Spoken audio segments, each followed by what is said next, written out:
नमस्कार. श्री स्वामी समर्थ. जय जय स्वामी समर्थ. स्वामी महाराज आज तुमच्याकडे तुमची 5 मिनिटे मागत आहेत. ते तुमच्या जीवनात त्या 5 मिनिटांमध्ये आनंद आणि उत्साह भरभरून देणार आहेत.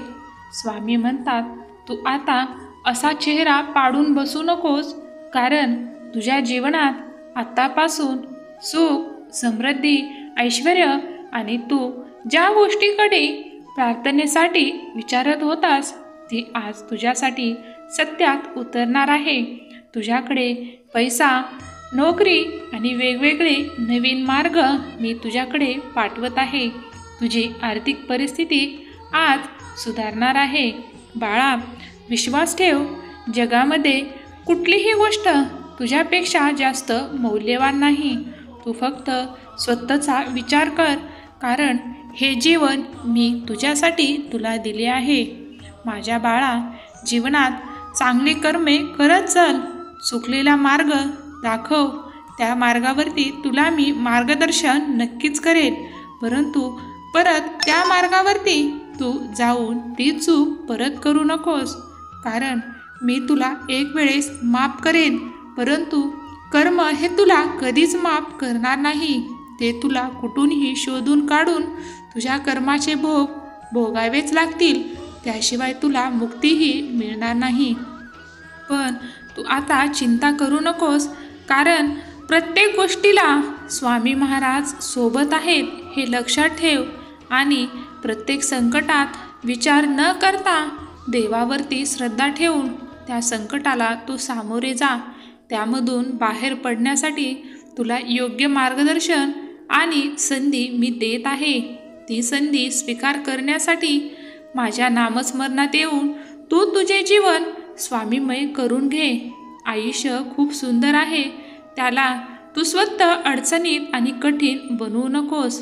तुझे जर माझ्यावरती प्रेम आणि विश्वास असेल तर होय स्वामी, माझा तुमच्यावर पूर्ण विश्वास आहे, माझे तुमच्यावर प्रेम आहे अशी कमेंट करा. तू भाग्यवान ठरशील.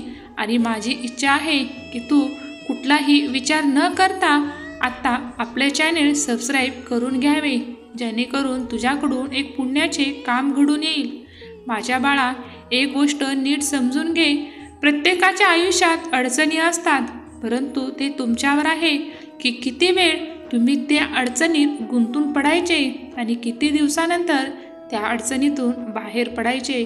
कारण अडचणी दूर झाल्या असतील तर आनंद आणि सुख तुमच्याजवळ येणार आहे. त्या अडचणी दूर करण्यासाठी स्वतः तुझ्या मनाची तयारी ठेव, कारण तू इतकंही कोणाला आणि कुठल्याही गोष्टीत इतकाही जीव गुंतवू नकोस, कारण इथे तुझे काहीच नाही. तू सर्व काही इथेच घेतले आहेस आणि जाताना इथेच सोडायचं आहे. जीवनात अशक्य असं काहीच नाही, फक्त वेळच आहे ती तुम्हाला दाखवून देते की इथे कोण कोणाचे आहे आणि काय आपले आहे. विश्वास ठेवा, इथं सर्व तुमच्यासाठी मी वाढून ठेवलं आहे, परंतु आता तुम्ही ठरवायचं आहे की त्यातलं काय घ्यायचं आणि काय सोडून द्यायचं. देवाकडे काय मागायचे आणि काय नाही मागायचे याचा निर्णय मी स्वतः तुमच्यावरती सोडला आहे. कारण ज्याच्या डोक्यावर स्वामींचा हात असतो, साक्षात परब्रह्माची साथ असते, त्याला घाबरण्याची कुठलीच गरज नसते. तुमच्या जीवनात संकटे आणि वाईट प्रसंग हे येतीलच, परंतु त्याचा तुमच्या जीवनावर कुठलाही परिणाम पडणार नाही याची काळजी मी स्वतः घेतो. तू माझे बाळ आहेस, मी तुला माझ्या मुलाप्रमाणे सांभाळत आहे. तुझ्यावरती माझे खूप प्रेम आहे, पण तूही तसाच विश्वास आणि तशीच श्रद्धा देवावरती ठेवायला हवी. स्वामी म्हणतात, तुम्हाला जर माझे बाळ बनून राहायचे असेल तर स्वामी आई तू मला असेच मार्गदर्शन कर अशी कमेंट करा आणि चॅनेलला आत्ताच सबस्क्राईब करून घ्या. स्वामी म्हणतात, माझ्या नामस्मरणातील आयुष्यातील संकटे तर थांबणार नाहीत, पण संकट हा एक जीवनाचा भाग आहे. त्याचा तुमच्या जीवनावरती वाईट परिणाम होऊ द्यायचा नाही. हे काम तुम्हाला नामस्मरणात नक्कीच घडून येईल. जी संकटे येतात त्याचा ओझा आणि जो बोजा आहे तो स्वामी स्वतः झेलतील, पण ते ओझे तुम्हाला डोक्यावर घेऊन चालावेच लागेल.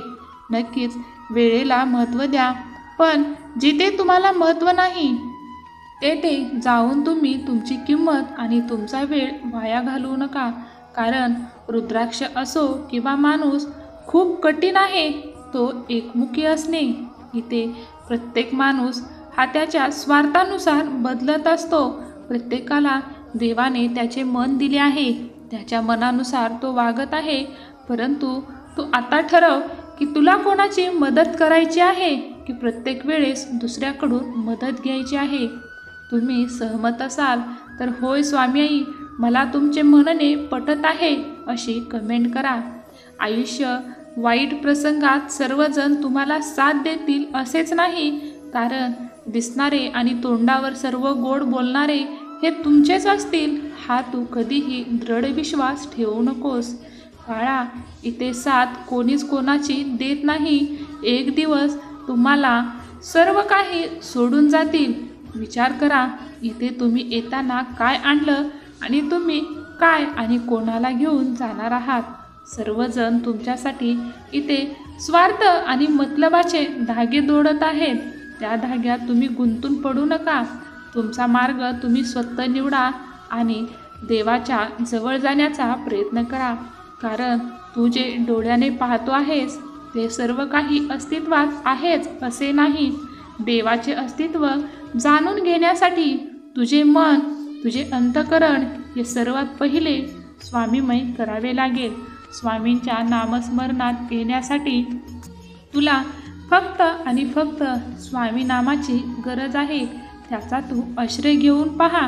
तुझ्या जीवनात स्वामी एकदा का स्थान दिले आणि त्यांनी तुझ्या जीवनात प्रवेश केला तर तुमच्या जीवनात संकटे आणि समस्या कधीही प्रवेश करणार नाहीत. मला सांग बाळा, तुझ्या माझ्यावरती विश्वास आहे ना? मग मी जे सांगत आहे फक्त ते तू कर. विचार कुठलाही करू नकोस आणि केलेल्या कामाची अपेक्षाही करू नकोस. तू जसे काम केले आहेस तसे तुला फळ मी स्वतः देणार आहे. तुझ्या जीवनात आजपासून नवीन संधी आणि नवीन दिवस मी देत आहे. तो तू स्वीकार कर आणि पुढील जीवन आनंदाने, सुखाने, कुठल्याही मोहात न गुंतता जगून घे. जीवन ही अशी संधी आहे जी परत तुम्हाला कुठलाही वशिला लावून मिळत नाही. त्यामुळे आहे त्या संधीचा उपयोग करून घ्या. धन्यवाद. श्री स्वामी समर्थ. जय जय स्वामी समर्थ. श्री स्वामी समर्थ. जय जय स्वामी समर्थ.